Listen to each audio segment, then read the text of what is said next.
Pertama-tama, siapkan dua buah pensil yang masing-masing ujungnya sudah diraut.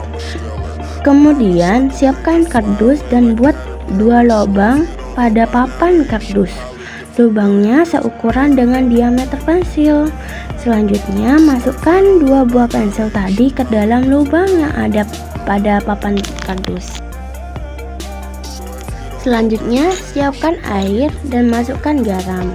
Lalu, aduk hingga garam larut.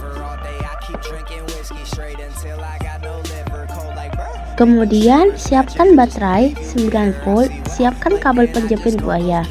Lalu, hubungkan kabel penjepit dengan baterai.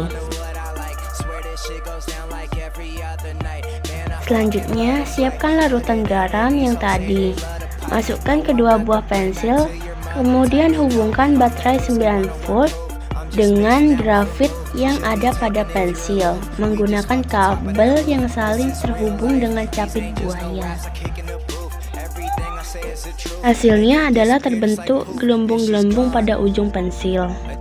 Elektrolisis ini adalah suatu proses di mana arus listrik bisa menguraikan larutan elektrolit, yang artinya terjadi proses perubahan energi listrik menjadi energi kimia atau yang biasa disebut reaksi redoks.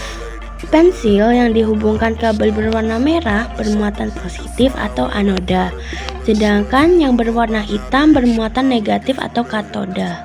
Elektrolisis memerlukan perantara elektroda yang tercelup dalam larutan elektrolit saat tegangan diterapkan terhadap elektroda itu.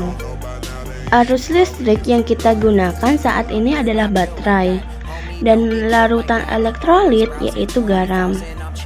Lalu, kenapa bisa terbentuk gelembung-gelembung gas pada masing-masing ujung pensil? Simak pembahasan berikut. Pada praktikum kali ini kita menggunakan garam atau NaCl dan air. Kemudian menggunakan elektroda karbon yang telah dialiri arus listrik positif dan negatif. Kemudian di sini ada NaCl yang terdiri dari ion Na+ dan Cl-. Lalu ada air atau H2O yang terdiri dari ion H+ dan ion OH-. Pada praktikum kali ini terbentuk gelembung-gelembung gas pada anoda dan katoda. Lalu, gelembung-gelembung apa sih itu? Pada anoda yang bermuatan positif, maka akan menarik ion-ion yang bermuatan negatif. Salah satunya adalah ion Cl- yang kemudian akan memberikan elektron kepada anoda. Disinilah terjadilah proses oksidasi dan dengan rumus 2Cl- menjadi Cl2+, 2Cl- yang melepas elektronnya bergabung menjadi molekul diatomik Cl. 2 atau biasa disebut dengan gas klorin.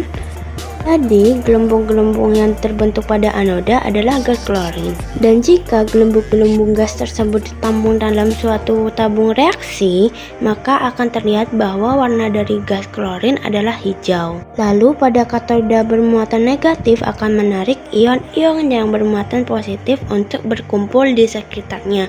Salah satunya adalah ion H+. Kemudian ion H+ akan menerima elektronik dari katoda. Terbentuklah reaksi reduksi dengan rumus 2H plus 2E menjadi H2 ion H+. Menerima elektron dari katoda, maka akan terbentuk molekul diatomik H2 atau yang biasa disebut gas hidrogen. Jadi, gelembung-gelembung yang terbentuk pada katoda adalah gas hidrogen. Jika gas ini ditampung dalam suatu tabung reaksi, kemudian didekatkan dengan sumber api, maka akan terdengar bunyi pluk. Sementara itu masih tersisa ion Na+ dan OH-. Kedua ion ini bergabung membentuk senyawa NaOH yang merupakan basa kuat. Kemudian dapat disimpulkan bahwa praktikum elektrolisis ini menghasilkan natrium hidroksida, gas hidrogen, dan gas klorin yang dapat dirumuskan 2 NaCl, 2 H2O menjadi 2 NaOH, H2Cl.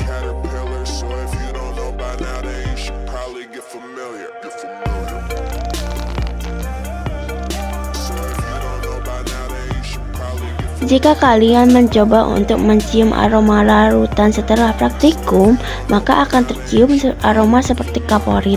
Aroma kaporit itu berasal dari aroma gas klorin atau Cl2, karena Cl2 ini biasanya digunakan sebagai kaporit dan juga sebagai bahan pembersih pada beberapa produk-produk pembersih.